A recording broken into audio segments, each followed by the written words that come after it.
اللہ کے محبوب علیہ الصلوۃ والسلام نے فرمایا کہ الا اخبرکم باہل الجنہ، میں تمہیں اہل جنت کے بارے میں خبر نہ دوں؟ تو پھر ارشاد فرمایا الضعفاء المظلومون، جو مسلمان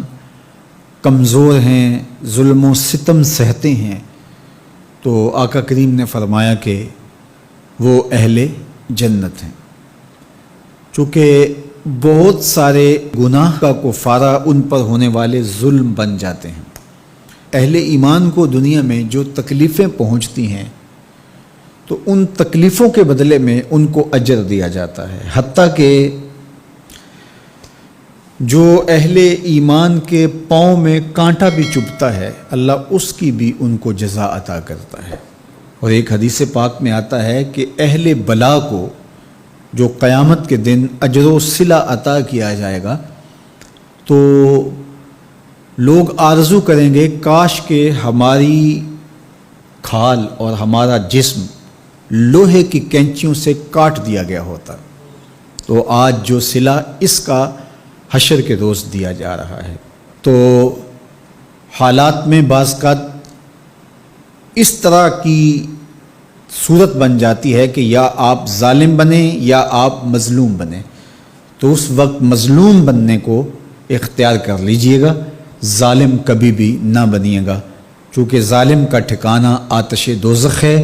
اور مظلوم کی جگہ اللہ کی جنت ہے۔ پھر فرمایا الا اخبرکم بخیارکم، میں تمہیں خبر نہ دوں جو تم میں سب سے زیادہ بہتر ہیں؟ تو پھر جھولیاں پھیل گئیں، تو فرمایا تم میں سے سب سے اچھے وہ ہیں کہ جو اچھے اخلاق کے حامل ہیں، جن کا خلق اچھا ہے، جن کے رویے خوبصورت ہیں۔ اور پھر آقا کریم علیہ السلام نے فرمایا الا انبئکم بشرارکم، میں تم میں سے جو شریر ترین لوگ ہیں ان کی خبر دوں، السرسارون المتشدقون المتفہقون، یہ وہ لوگ ہیں کہ جب مجلس ہو رہی ہو تو سب لوگوں کو برابر بولنے کا حق ہوتا ہے، اور کچھ لوگ تکبر کی وجہ سے بولتے ہی رہتے ہیں اور وہ سمجھتے ہیں کہ بس مجھے ہی حق ہے بولنے کا، اور وہ کسی کو موقع نہیں دیتے، اور کوئی بولے تو پھر اس کی بات کاٹ کے بولنے لگ جاتے ہیں۔ المتشدقون المتفہقون، یہاں وہ لوگ مراد ہیں کہ جو خام خواہ کا تکلف کرتے ہیں اور زبان کو بل دے دے کے اور منہ بگاڑ کے مشکل لفظ بول کے اصطلاحات بول کے لوگوں پر اپنے علم کا رعب جمانے کے لیے کہ میں بڑا بلیغ ہوں اور بڑا فصیح ہوں، اور اسی طرح کچھ لوگوں کو یہ بڑا ہوتا ہے کہ وہ فرنگی زبانیں جانتے ہیں،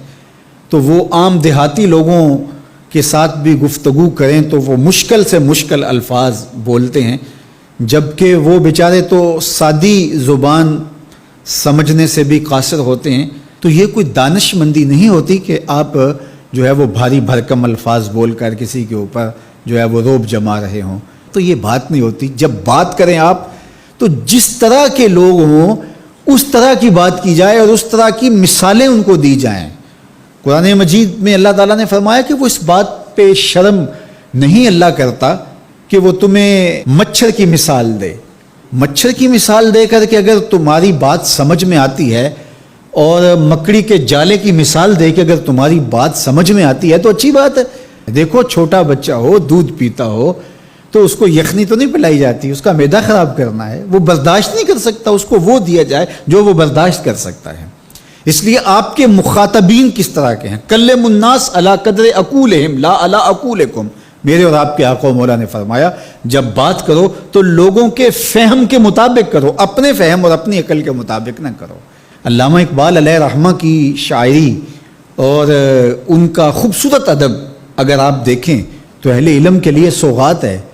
لیکن جب چھوٹے بچوں سے مخاطب ہوتے ہیں تو پہاڑ اور گلہری کے نام سے نظم لکھتے ہیں، جگنو کے نام سے نظم لکھتے ہیں، اور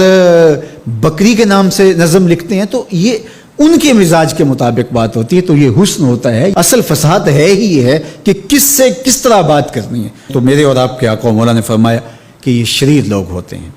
تو اللہ تعالی ہم سب کو اس کی توفیق عطا فرمائے کہ ہم نہ تو اہل دوزخ سے ہوں اور نہ شریروں میں ہمارا شمار ہو۔